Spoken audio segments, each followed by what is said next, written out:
It is now my distinct pleasure to introduce our speaker and our Alumnus of the Year, Salvatore Caruana. Sal graduated from Binghamton University with a bachelor's degree in history and began his career at Merrill Lynch before moving to Lehman Brothers, where at 26, he became the youngest ever senior vice president of the firm's securities division. That sounds surprising, but it shouldn't be, because as a student, he had already helped found Harpur's Ferry, strategizing the purchase of its first vehicle, a used Hearst-style ambulance, for $1,200. Founder and CEO of Foster Capital Corporation, a hedge fund and proprietary trading firm in New York City, he credits his success to a liberal arts education and lessons learned in the social sciences at Harpur College.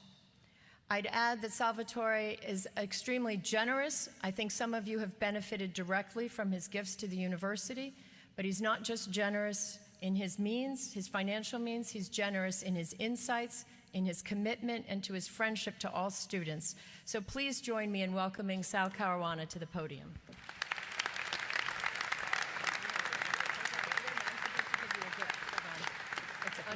Oh, thank you. Sal, please accept this gift on behalf of Harpur College and the entire Binghamton University. That's great. I had no idea. All right, go get it.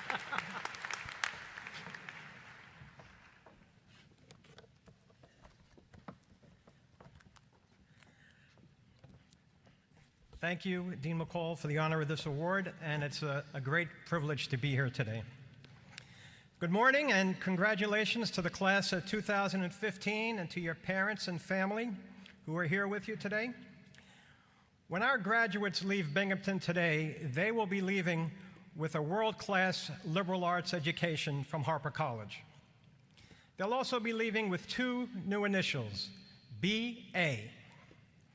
As a father of two recent college graduates, I can say this to the parents. You will be leaving today with the same three initials you drove in with, and they are ATM. Because you are their cash machines, and it's not going to end anytime soon.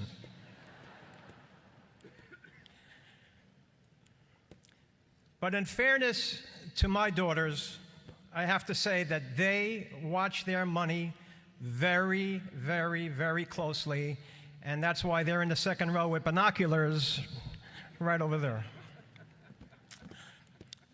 On my graduation day here many years ago, I knew exactly what I was going to do with the rest of my life. I was going to attend Cornell Law School in September. I was really excited to get to Ithaca because I had heard a rumor that in Ithaca the sun actually comes out 2 days a week. But after one semester, I realized I had no real enthusiasm to become a lawyer. So I left. I returned home to Brooklyn. I returned home to my summer job, which was loading trucks on the midnight shift in Elizabeth, New Jersey. And when my shift ended at 8 a.m., I spent my days trying to figure out what I was going to do with the rest of my life. I tried to figure out a new plan, and I know some of you here today are trying to figure out a plan too. And you will. In time, we all do. Just remember that your first job is not going to be your last job. In fact, we have current labor statistics that say by the time a liberal arts graduate reaches the age of 24, they will work for at least 5 more employers before they are 48 years old. Soon I got a job at Merrill Lynch, and a few months later I found out that in a large pile of resumes, it was my Harpur College degree that actually got me the interview. I didn't have a business degree, but I did have what each of you here has today, and that's the critical thinking skills and personal tools that a liberal arts education gives you to compete and succeed anywhere in our economy. And it's an economy where today more than 1/3 of the Fortune 500 CEOs have a liberal arts degree. And I have to tell you that some of my proudest days on Wall Street are the days I get to say I was a history major at Harpur College. Yeah.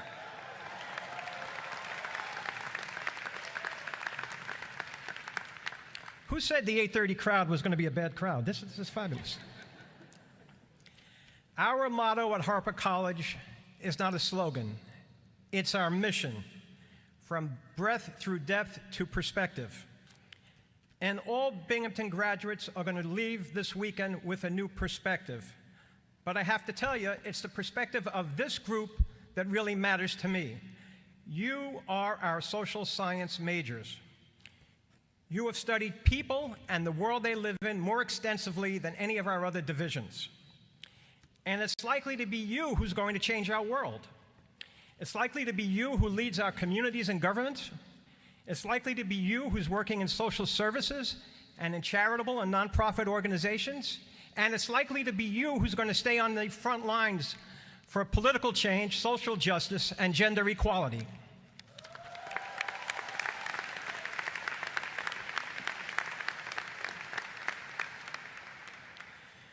Binghamton University gave me not only a great education, but it also gave me the financial assistance I desperately needed to make it happen. My way of saying thanks for both has been to stay connected to this university for more than 40 years now, and to give the same financial support to others in need. And my hope is that as alumni, you all will continue to support Binghamton University too.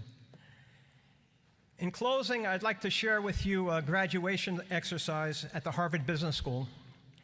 It's called the Portrait Project, and I encourage you to find it on the internet and to experience the hopes and dreams of your fellow graduates.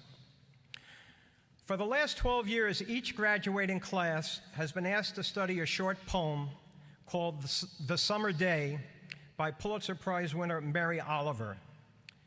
The poem's message is that life is really a lot like summer. It's beautiful, it's radiant, but it also goes by very, very quickly.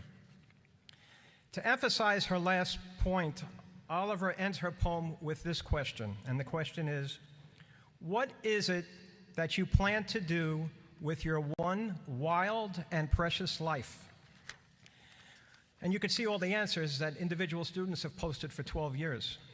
The one answer that I found particularly inspiring was a young woman who said simply this: I want to be brave enough to follow my heart in all things. So, class of 2015, may you be brave enough too. If you are not taking risks, you are not trying. If you are afraid to fail, you may not have the courage to succeed. And whenever you need advice you can trust, stop in at the ATM. Ask your parents and trust them the way they trust you. As graduates, you are entering a world that is fixated on labels of success that begin with the word what. What job, what income, what car, what college, what car, what apartment. But the preciousness of life that Mary Oliver talks about is not in the what, it's in the who. And it's in the who that you will find your fulfillment.